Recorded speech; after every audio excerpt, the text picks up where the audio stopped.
C'est un parcours assez long, la reconstruction mammaire, donc c'est important d'avoir le temps d'y réfléchir.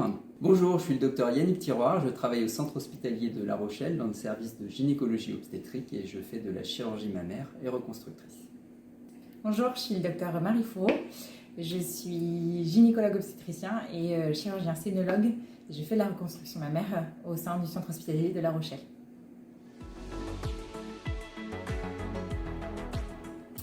C'est une technique en fait qui intervient après une mastectomie et qui permet aux femmes de se reconstruire à la fois physiquement pour avoir un nouveau sein et psychologiquement également.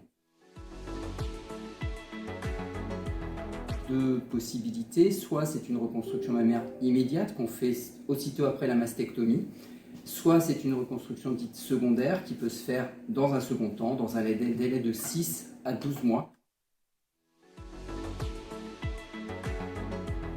Alors, les méthodes de reconstruction après une mastectomie, il y en a plein. Les objectifs de la reconstruction sont de recréer d'abord un volume, puis une forme, et puis aussi il y a une harmonisation qui peut être envisagée avec le sein qui n'a pas été atteint, et aussi la dernière étape peut être la reconstruction de l'aréole et du mamelon. Ça peut se faire à l'aide de prothèses qui peuvent être même transitoires ou définitives, et puis aussi il y a ce qu'on appelle les reconstructions de type autologue, avec des lambeaux qu'on peut utiliser, muscles, la peau, la graisse sous-cutanée. Le choix il repose sur une concertation entre la patiente et son chirurgien en fonction de tous les facteurs, le tabac, la radiothérapie, les antécédents, et aussi la morphologie qui compte beaucoup. Il est essentiel de savoir qu'on peut arrêter la reconstruction à n'importe quel moment.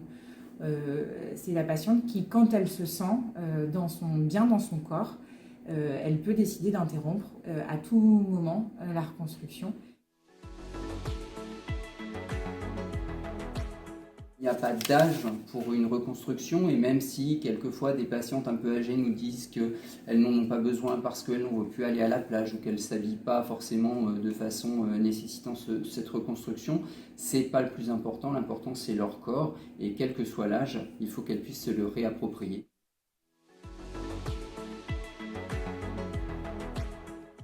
Donc la reconstruction, ça fait vraiment partie du parcours patiente dans le cadre du suivi et de la prise en charge du cancer du sein, de la mastectomie jusqu'à la reconstruction.